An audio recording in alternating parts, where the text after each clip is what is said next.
France के खिलाफ अब इस्लामिक देशों का विरोध बढ़ता जा रहा है। दरअसल हाल ही में फ्रांस की चर्चित मैगजीन शार्ली हेब्दो में पैगंबर मोहम्मद का एक कार्टून छपा था और इस कार्टून का फ्रांसीसी राष्ट्रपति इमैनुअल मैक्रों ने समर्थन किया था।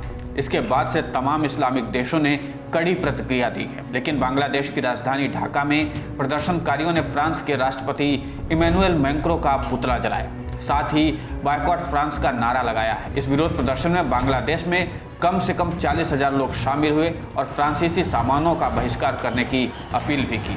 आपको बता दें कि इस मामले में बांग्लादेश के ही लोग हैं जो खुलकर सड़क पर विरोध प्रदर्शन कर रहे हैं, जबकि बाकी देशों के लोग सोशल मीडिया पर अपना विरोध कर रहे हैं।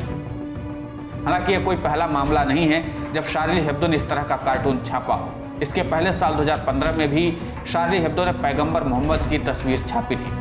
उसके बाद इस्लामिक स्टेट ने शार्ली हेब्दो के दफ्तर में हमला किया था। अब जब लगातार मैगजीन में इस तरह की तस्वीरें छप रही हैं और राष्ट्रपति उसका समर्थन कर रहे हैं, तो जाहिर सी बात है कि ऐसे में इस्लामिक देशों में नाराजगी तो होगी ही। आपको बता दें कि अक्टूबर में पैगंबर मोहम्मद पर छपे कार्टून को लेकर फ्रांस में एक शिक्षक का सिर कलम कर दिया गया था। उस शिक्षक को श्रद्धांजलि देते हुए मैक्रों ने कहा कि वो कार्टून के मामले में नहीं झुकेंगे। सोमवार को तुर्की के राष्ट्रपति रेसेप तैयब अर्दोआन ने भी फ्रांसीसी सामानों को बहिष्कार करने की अपील की थी। इतना ही नहीं, टेलीविजन पर प्रसारित होने वाले अपने भाषण में अर्दोआन ने कहा था, जिस तरह से दूसरे विश्व युद्ध के बाद यहूदियों को निशाना बनाया जा रहा था, उसी तरह से मुसलमानों के खिलाफ भी अभियान चल रहा है। यूरोप के नेताओं को चाहिए कि फ्रांस के राष्ट्रपति को नफरत भरे अभियान को रोकने के लिए कहें।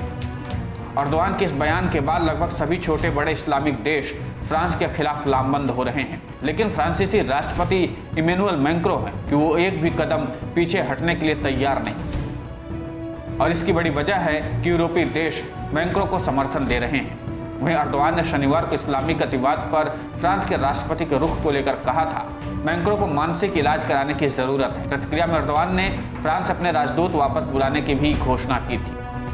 वहीं पाकिस्तान से लेकर तमाम छोटे इस्लामिक देशों ने भी फ्रांस के प्रति अपना गुस्सा जाहिर किया है। पाकिस्तान ने फ्रांस के खिलाफ निंदा प्रस्ताव पारित किया है, जिसका सभी पार्टियों ने समर्थन किया है। हालांकि पिछले 3 महीने से पाकिस्तान का कोई भी राजदूत फ्रांस में नहीं है।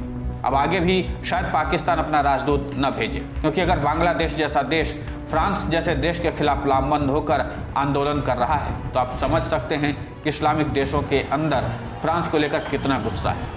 फिलहाल ये समझ लीजिए कि फ्रांस के खिलाफ इस्लामिक देशों ने मोर्चा खोल दिया है। Bureau report, news 100।